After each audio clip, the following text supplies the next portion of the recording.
And I wish I could follow up that top 10 list with something as clever and funny. But the reality is, with my first book, American Torture, there was the way it's spelled on the cover, I Can Torture, which speaks to the psychology of torture as well. And my latest book, Erasing Iraq, I tried in both cases to, not speak myself. I'm an American, I'm a journalist. I wanted to just focus on the voices of, in this case, victims of Guantanamo, other places of American torture, stretching back to Vietnam, even earlier.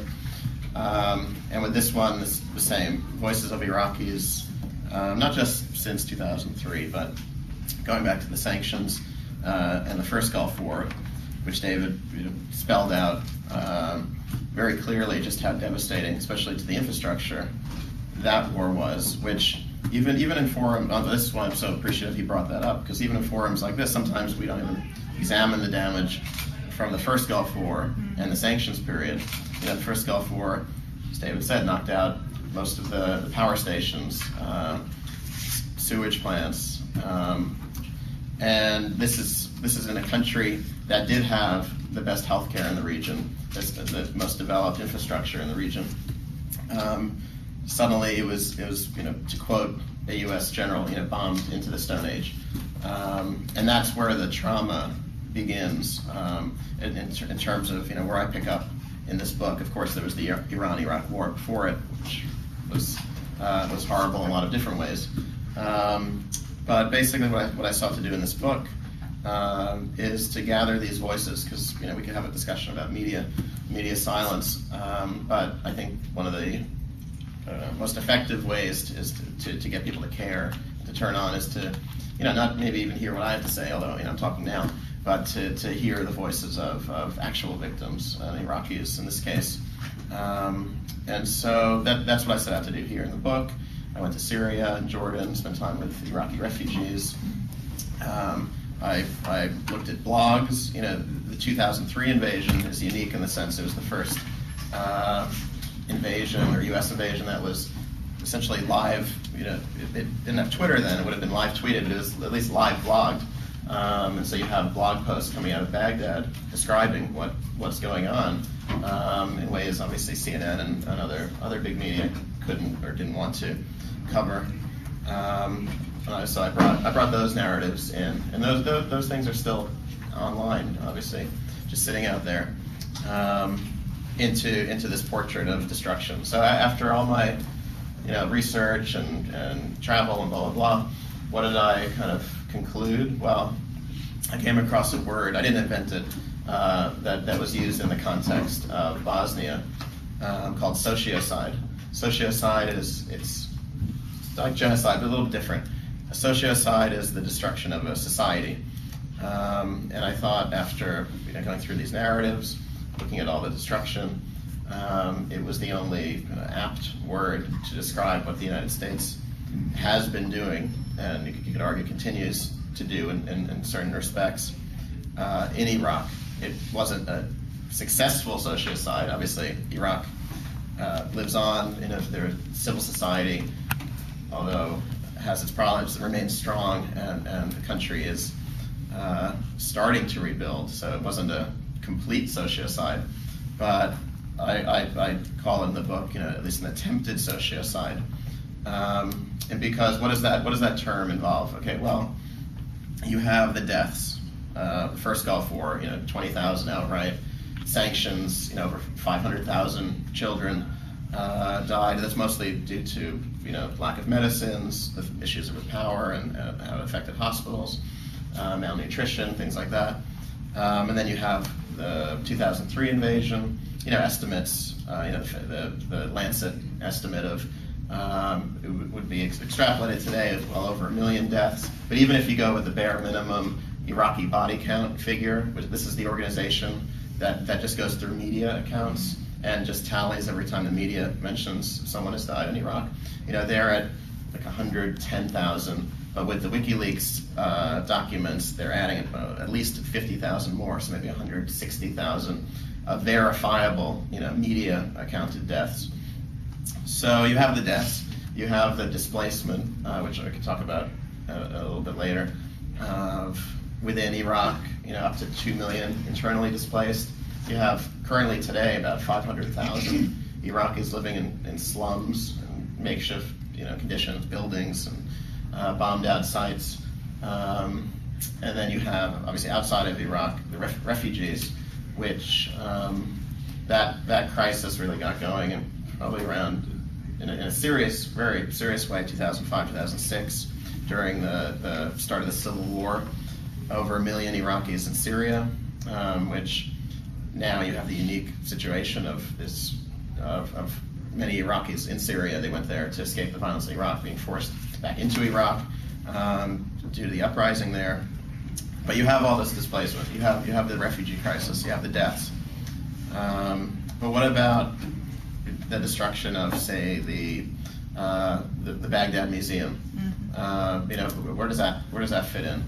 In this case, you have something essentially like the Met. You could imagine it. Uptown, the Met. Before the invasion, you had NGOs in the U.S. and Iraq, around the world. When it looked like Bush was going to do this thing, pleading, op-eds were written, reports were sent. The State Department itself even identified the Baghdad Museum and other cultural heritage sites as places that should be protected. U.S. troops were stationed 3 or 4 blocks away.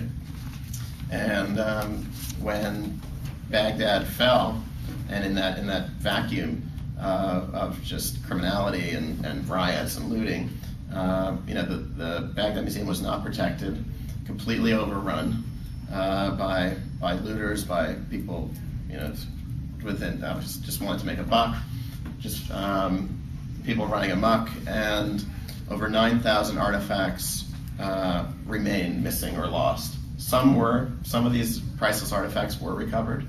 Many haven't, and so where do you put that in an accounting of the aggression and abuse and everything else that we've inflicted? Something that's not talked about is archaeology as well. It's related to this question of art. Iraq has if not one of the most rich sources, of archaeological artifacts. And actually under Saddam Hussein, I'm not glorifying this in any way, but one of the things he did was actually had pretty strong control over the extraction and permits around archaeology. Obviously, since he was deposed, there's been, amid all the chaos, you have looters coming in and just ripping things out of the ground. And the problem with that is, unless a dig is properly recorded, and that precise location, angle, position, distance from the surface is recorded by the archaeologists of the item that's removed, that's not done. The piece is worthless, essentially. I mean, maybe you get a few $100s on the black market, but something that is priceless and could have told us about our shared history or the civilization living there at the time in that particular location, that's completely lost. And so this actually continues, rampant looting of archaeological sites and sales of these products on the black market. Another level of trauma. Okay, you have within Iraq itself, and still today, the New York Times, to his credit, had an article last week about the murder of gays and lesbians in Iraq, which continues. And the Times and other papers call it. People have targeted emo kids. Emo kids in Iraq maybe is a little different than here.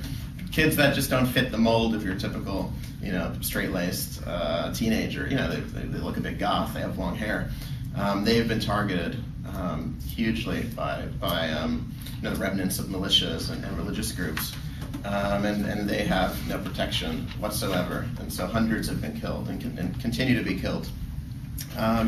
And then one of the things I kind of stumbled into in my research is the death of religious groups themselves.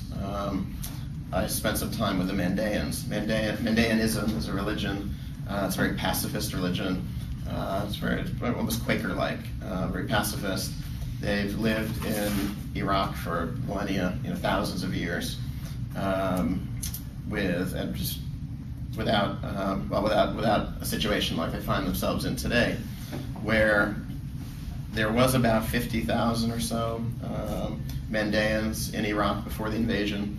Today, the most recent estimates are about 5,000 Mandaeans are left. Many have been killed. Most have left as refugees. Like I said, they're pacifist, and so even to the extent that they don't raise arms in self-defense unless it's right in their face. But you have now pockets of Mandaean communities scattered around the world, including the United States, but big pockets in Australia and Germany and elsewhere. The problem is, for this group in particular, you can't convert into Mandaeanism. You have to be born a Mandaean, and if you marry outside the faith, you're no longer Mandaean. And so, while in Iraq the integrity of the community allowed it to prosper and self-perpetuate, now that the community has been just shattered and spread across the world, this is actually a whole religion and a religious group which is, you'd say, dying out to that extent. And so, why am I going through all this? So, just to say that sociocide, it's the only word that I found kind of encapsulates all of these levels of trauma, and that's really kind of the legacy that we leave behind in Iraq. And so maybe I'll just end my remarks with, again, Iraqis themselves. I mentioned earlier about the blogosphere. The Iraqi blogosphere remains strong, but it was unique in the fact that you had Iraqis blogging in English. Because Iraqis are very educated people by and large, and so you have Iraqis blogging in English as the bombs were dropping. One of the most, famous, and I think most famous and just powerful voices among the bloggers is this woman named Riverbend, who she hasn't actually blogged. She became a refugee herself in 2007, and that's when she ended her blog, but she was one of the real voices of conscience and coming from Iraq, which at the time, we talk about how bad the media coverage was and remains.